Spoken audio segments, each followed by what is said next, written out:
Film की शुरुआत एक लड़की से होती है जो अपने बॉयफ्रेंड के साथ कुछ नया और मजेदार ट्राई करना चाहती है। लेकिन अचानक पता चलता है कि उसका बेरुखा बॉयफ्रेंड तो सो चुका है। फिर क्या था? उसका मूड एकदम डाउन हो जाता है। उसके बाद बोरियत मिटाने के लिए वह वापस नीचे पार्टी में आ जाती है और दोस्तों के साथ एक रोमांचक खेल खेलने लगती है। सच्चाई या हिम्मत। शुरू शुरू में सब बड़े प्यार से खेल रहे होते हैं, मगर जैसे ही बोतल का मुंह एक चुप चुप रहने वाले सहपाठी पीटर की तरफ रुकता है, फिर क्या होता है कि सबके चेहरों पर एक शैतानी मुस्कान आ जाती है। पीटर बेचारा सीधा साधा लड़का था। उसने सच्चाई चुनी। अचानक सबके दिमाग में उसे चिढ़ाने का आइडिया आ गया। फिर वहीं मौजूद चालाक लीजा उसे परेशान करने के लिए अखबार से एक छोटा सा टुकड़ा फाड़ती है और बोलती है, मान लो ये एक लव लेटर है। अब सच सच बताओ, ये चिट्ठी तुम यहां बैठे किसे देना चाहोगे? पीटर वैसे तो हमेशा दब्बू रहता था, लेकिन इस बार उसे अपने दिल की बात कहने का मौका मिल गया था। फिर उसने बिना एक पल घुमाए वह चिट्ठी जियाहुआ को दे दी। मगर अचानक जो हुआ उसकी उसे बिल्कुल खबर नहीं थी। जियाहुआ का तो पहले से ही बॉयफ्रेंड था और वह उस पार्टी में मौजूद था। फिर पीटर की इस हरकत से जियाहुआ का बॉयफ्रेंड आग बबूला हो गया और उसने पीटर को एक जोरदार मुक्का मार दिया। इस एक मुक्के ने बेचारे शर्मीले पीटर की सारी इज्जत मिट्टी में मिला दी और खेल भी बिगड़कर खत्म हो गया। अब आता है एक अजीब मोड़। उस दिन के बाद से पीटर अचानक गायब हो जाता है, यहां तक कि स्कूल के ग्रेजुएशन सेरेमनी में भी नहीं आता। फिर 3 महीने बाद उन्हीं दोस्तों के पास पीटर की तरफ से जन्मदिन की पार्टी का बुलावा आता है, जिन्होंने वह खेल खेला था। पहले तो किसी का जाने का मन नहीं था, लेकिन जैसे ही उन्हें पता चलता है कि पीटर का परिवार बेहद अमीर है और परिवार के लोग सरकार के ऊंचे पदों पर हैं, फिर सब चलो चलते हैं कहकर चल पड़ते हैं। उसके बाद काफी लंबा सफर तय करके वे पीटर के घर पहुंचते हैं। गाड़ी से उतरते ही उनकी आंखें खुली की खुली रह जाती हैं। इतनी शानदार हवेली देखकर सब दंग रह गए। उन्हें पहले से पता था कि पीटर अमीर घर का है, लेकिन अचानक अंदाजा हुआ कि इतना अमीर होगा, यह सपने में भी नहीं सोचा था। अभी वे एस्टेट के अंदर घुसने ही वाले थे कि देखा गेट पर ताला लगा था। तभी एक जीप धीरे धीरे आती है, जिसमें एस्टेट का केयरटेकर बैठा था। वह बताता है कि पार्टी हवेली में नहीं, बल्कि जंगल वाली कॉटेज में है। सबको थोड़ी हैरानी तो हुई, लेकिन फिर आए हैं तो चलो सोचकर पैदल ही उस कॉटेज की तरफ चल दिए। अचानक जब वे बड़ी मुश्किल से वहां पहुंचते हैं, देखते हैं कि उनका स्वागत करने पीटर नहीं, बल्कि उसका स्पेशल फोर्सेस वाला भाई निक खड़ा है। निक उन्हें बताता है कि पीटर विदेश घूमने गया है, लेकिन अब वापसी की फ्लाइट में है और कुछ ही घंटों में पहुंच जाएगा। निक उन सबका जोरदार स्वागत करता है और कहता है, यहां की बेहतरीन शराब जितनी चाहो पियो। फिर क्या था, यह सुनते ही पांचों की बाँछें खिल गईं। उन्हें पीटर के होने न होने से कोई फर्क नहीं पड़ता था। असल में वे तो बस वहां मुफ्त की महंगी शराब पीने आए थे। अब धीरे धीरे रात गहराने लगती है, लेकिन पीटर का कोई अता पता नहीं होता। वक्त काटने के लिए सबने खूब पी और फिर एक बार फिर सब साथ बैठकर सच्चाई या हिम्मत खेलने लगते हैं। जल्द ही बोतल का मुंह निक की तरफ घूमता है और अचानक वह एक ऐसा बम फोड़ता है कि सबके होश उड़ जाते हैं। निक कहता है कि पीटर मर चुका है और उसने आत्महत्या कर ली है। यह सुनते ही सबके चेहरे सफेद पड़ जाते हैं और डर के मारे उनकी हालत खराब हो जाती है। तभी उन्हें एहसास होता है कि यह जन्मदिन की पार्टी नहीं, बल्कि एक जानलेवा जाल है। और हाँ, वही हुआ। निक एक पोस्ट कार्ड निकालता है और बताता है कि इसी पोस्ट कार्ड पर लिखी बेइज्जती भरी बातों से आहत होकर उसके भाई ने फांसी लगाकर जान दे दी।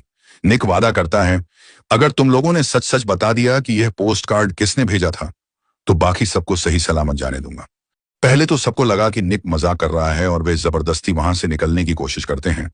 मगर फिर अचानक लीजा चालाकी से पीछे से हमला करने की सोचती है, लेकिन जोरदार थप्पड़ खाकर वह जमीन पर गिर पड़ती है। पास खड़ा एक और लड़का भी हमला करने की फिराक में था, मगर अगले ही पल निक ने गोली चलाकर उसके घुटने को छलनी कर दिया। अब तक सबको समझ आ चुका था कि निक कोई मजाक नहीं कर रहा है। असली बंदूक और जिंदा गोलियां देखकर सबकी हवा टाइट हो गई। किसी की हिम्मत न हुई कि जरा भी हिले, लेकिन एक ने तो फिर भी मौत को चुनौती दे ही दी। गोली लगने वाला लड़का चुपके से पुलिस को फोन लगाने की कोशिश करता है और फिर उसे भी दूसरी गोली झेलनी पड़ती है। इसके बाद निक उस एक अनजख्मी लड़के को हुक्म देता है कि सबकी कुर्सियां बीच में लाकर उन्हें रस्सियों से बांधे और फिर सबके मोबाइल और सारे गैजेट छीन लिए जाते हैं। रात जब और गहरी हो जाती है और कोई भी यह कबूल नहीं करता कि पोस्ट कार्ड किसने भेजा, तो निक का सब्र जवाब दे जाता है। फिर वह उनके साथ एक और भी खतरनाक सच्चाई या हिम्मत खेलने का फैसला करता है। जैसे ही बोतल का मुंह उसी घुंघराले बालों वाले लड़के की तरफ रुकता है जिसने पहले पीटर को पीटा था, माहौल बेहद डरावना हो जाता है। फिर निक एक स्टोर रूम में जाता है और अगले ही पल एक अजीब सी मशीन निकाल कर लाता है। बिना किसी चेतावनी के वह जियाहुआ को जमीन पर पटकता है और एक पाइप उसके मुंह में डाल देता है। निक नियम बताता है। जियाहुआ के मुंह वाली पाइप 2 कंटेनरों से जुड़ी है। एक में सादा पानी है और दूसरे में तेजाब। घुंघराले बालों वाले को चुनना है कि कौन सा कंटेनर खोला जाए। अब उल्टी गिनती शुरू होने पर वह घबराकर एक यूं ही चुन लेता है। निक ने वॉल्व घुमाया और फिर पाइप से अज्ञात तरल बहता हुआ जियाहुआ के मुंह में जाने लगता है। सबकी सांसें अटक जाती हैं, लेकिन किस्मत से वह सही चुन लेता है। पानी और जियाहुआ की जान बच जाती है। मगर यह खेल अभी खत्म नहीं हुआ था। इसके बाद बोतल निक की तरफ घूमती है और वह फौरन सच्चाई चुनता है। अब जियाहुआ उससे पूछती है कि उसने ये 5 लोग ही क्यों चुने। निक जवाब देता है कि उसके भाई के बिस्तर के पास एक फोटो थी जिसमें सिर्फ इन्हीं 5 के चेहरे काटे गए थे। साफ था कि भाई इन 5 से सख्त नफरत करता था और पोस्ट कार्ड भेजने वाला भी इन्हीं 5 में से कोई है। निक का मकसद साफ था, असली गुनहगार से खून का बदला लेना। यह सुनकर सब बुरी तरह टूट जाते हैं, क्योंकि उन्हें सचमुच पता नहीं था कि पोस्ट कार्ड किसने भेजा था। फिर खेल जारी रहता है और इस बार बोतल जियाहुआ पर रुकती है। वह हिम्मत चुनती है और उसके बॉयफ्रेंड यानी घुंघराले बालों वाले को अगला शिकार बनाया जाता है। उससे भी जमीन पर लिटाकर मुंह में पाइप डाल दी जाती है। अचानक जियाहुआ बिना सोचे समझे बायां कंटेनर चुन लेती है, मगर उसे क्या पता कि निक ने चुपके से कंटेनर बदल दिए थे। अगले ही पल तरल पाइप में बहने लगता है और फिर देखते ही देखते घुंघराले बालों वाले का अंदरूनी हिस्सा तेजाब से गलने लगता है। वह तड़पता है और आखिरकार पैर पसार कर हमेशा के लिए सो जाता है। यह दृश्य देख जियाहुआ पूरी तरह बिखर जाती है। फिर निक बड़े करीने से उस लाश पर कंबल डाल देता है ताकि बाकियों की घबराहट न बढ़े। अब निक दोबारा बोतल घुमाने ही वाला था कि अचानक दरवाजे पर दस्तक होती है। निक का एक दोस्त उससे मिलने आया था, मगर निक को यह बिल्कुल नहीं चाहिए था। मजबूरन निक एक अनजख्मी लड़के को साथ लेकर उस दोस्त को भगाने बाहर जाता है। इसी बीच अंदर कमरे में बंधे लोग पूरी ताकत से कुर्सियां हिलाकर छूटने की कोशिश करते हैं।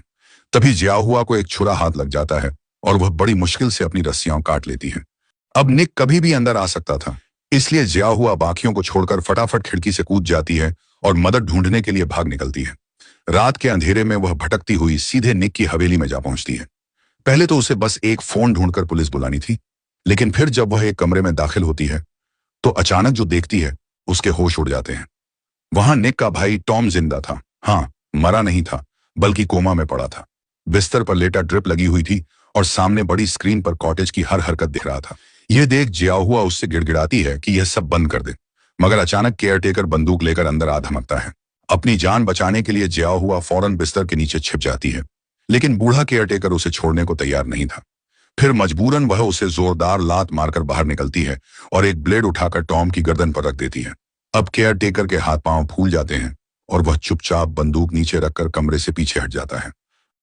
अपने हाथ में हथियार आते ही जियाहुआ की हिम्मत वापस आ जाती है और वह बंदूक उठाकर बूढ़े को खत्म करने चलती है, मगर अगले ही पल बूढ़ा उछलकर अचानक उस पर झपटता है और दोनों में बंदूक छीनने की जोरदार खींचतान होती है। फिर गड़बड़ी में अचानक गोली चल जाती है और बूढ़ा हमेशा के लिए शांत हो जाता है। तभी गोली की आवाज सुनकर निक भी सीधा ऊपर आ पहुंचता है। हालांकि इस हंगामे में निक के कंधे में भी गोली लग जाती है, लेकिन फिर वह जियाहुआ को पकड़ ही लेता है। अब निक सारा राज खोल देता है। बताता है कि टॉम ने फांसी लगाई थी, जिससे उसका ब्रेन डेड हो गया, लेकिन केयरटेकर ने समय रहते उसे बचा लिया, वरना वह मर गया होता। अब जबकि केयरटेकर मारा जा चुका था, निक जियाहुआ को जिंदा छोड़ने के मूड में बिल्कुल नहीं था और फिर एक ही झटके में वह जियाहुआ की गर्दन मरोड़ देता है। इधर कॉटेज में मौजूद अनजख्मी साथी को समझाने की कोशिश करती है कि उनकी रस्सियां खोल दे, लेकिन उसे पता है कि ऐसा करना उसकी अपनी जान के लिए खतरा होगा, इसलिए वह साफ इनकार कर देता है। फिर जब वह समझाने से नहीं मानता तो चैनी की गर्लफ्रेंड को गुस्सा आ जाता है और अचानक वह उसकी उंगली काट लेती है। उसके बाद खुद को छुड़ाकर वह उसे जमीन पर पड़े एक फावड़े पर धकेल देती है। एक और मौत हो जाती है। अब जेनी बिना वक्त गंवाए चैनी और उसके बॉयफ्रेंड को लेकर भागना चाहती है, लेकिन तभी निक अपने भाई टॉम को व्हील चेयर पर लेकर वहां आ पहुंचता है। यह देखकर जेनी का पारा 7वें आसमान पर पहुंच जाता है, क्योंकि सारी आफत की जड़ यही टॉम था। फिर वह सीधे निक के कंधे पर गोली दाग देती है और उसे जख्मी कर देती है। अगले ही पल वह बंदूक छीनने की कोशिश करती है, लेकिन निक उसकी कलाई मरोड़ देता है और कंधे पर चाकू भी घोंप देता है। फिर जेनी भागने की कोशिश करती है, मगर निक के सामने उसकी एक न चलती। तभी चेनी का बॉयफ्रेंड एक बेहतरीन मदद देता है और जेनी आखिरकार गुस्से में एक बाल्टी तेजाब निक पर उड़ेल देती है। अब कहानी पलटती है। इस बार बंधे हुए निक और टॉम होते हैं। निक अब बिल्कुल बेबस हो चुका था और जेनी चाहती है कि उसे मरने से पहले असली सच्चाई पता चल जाए। फिर वह बताती है कि कैसे उन्होंने पीटर का एक वीडियो बनाकर उसे ब्लैकमेल किया था कि अगर पैसे नहीं दिए तो वीडियो लीक कर देंगे। यह सुनते ही टॉम को इतनी शर्मिंदगी होती है कि वह फिर से जीने लायक नहीं समझता और गुस्से में अचानक फांसी लगा लेता है। उसके बाद जेनी बिना किसी देरी के टॉम के हाथ में एक ग्रेनेड पकड़ा देती है और दोनों भाइयों के सामने वही पुराना वीडियो चला देती है। फिर जैसे जैसे वीडियो में अपनी हरकतों की यादें टॉम को घेरती हैं, उसकी उंगलियां ढीली पड़ने लगती हैं और अचानक एक जोरदार धमाके के साथ यह पूरा खौफनाक खेल खत्म हो जाता है।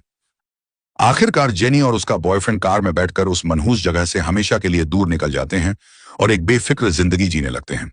यह फिल्म सच्चाई या हिम्मत यानी ट्रुथ और डेयर के खेल को एक खौफनाक मोड़ देकर ऐसी कहानी बुनती है जिसमें बदले की आग किस कदर सब कुछ जला सकती है। कई लोगों का कहना है कि फिल्म देखने के बाद गुस्सा आता है क्योंकि आखिर में बुरे लोग ही जीतते हैं। अगर ऐसा होता कि टॉम का भाई ने उन पांचों को खत्म कर देता तो शायद अंत और भी जबरदस्त होता।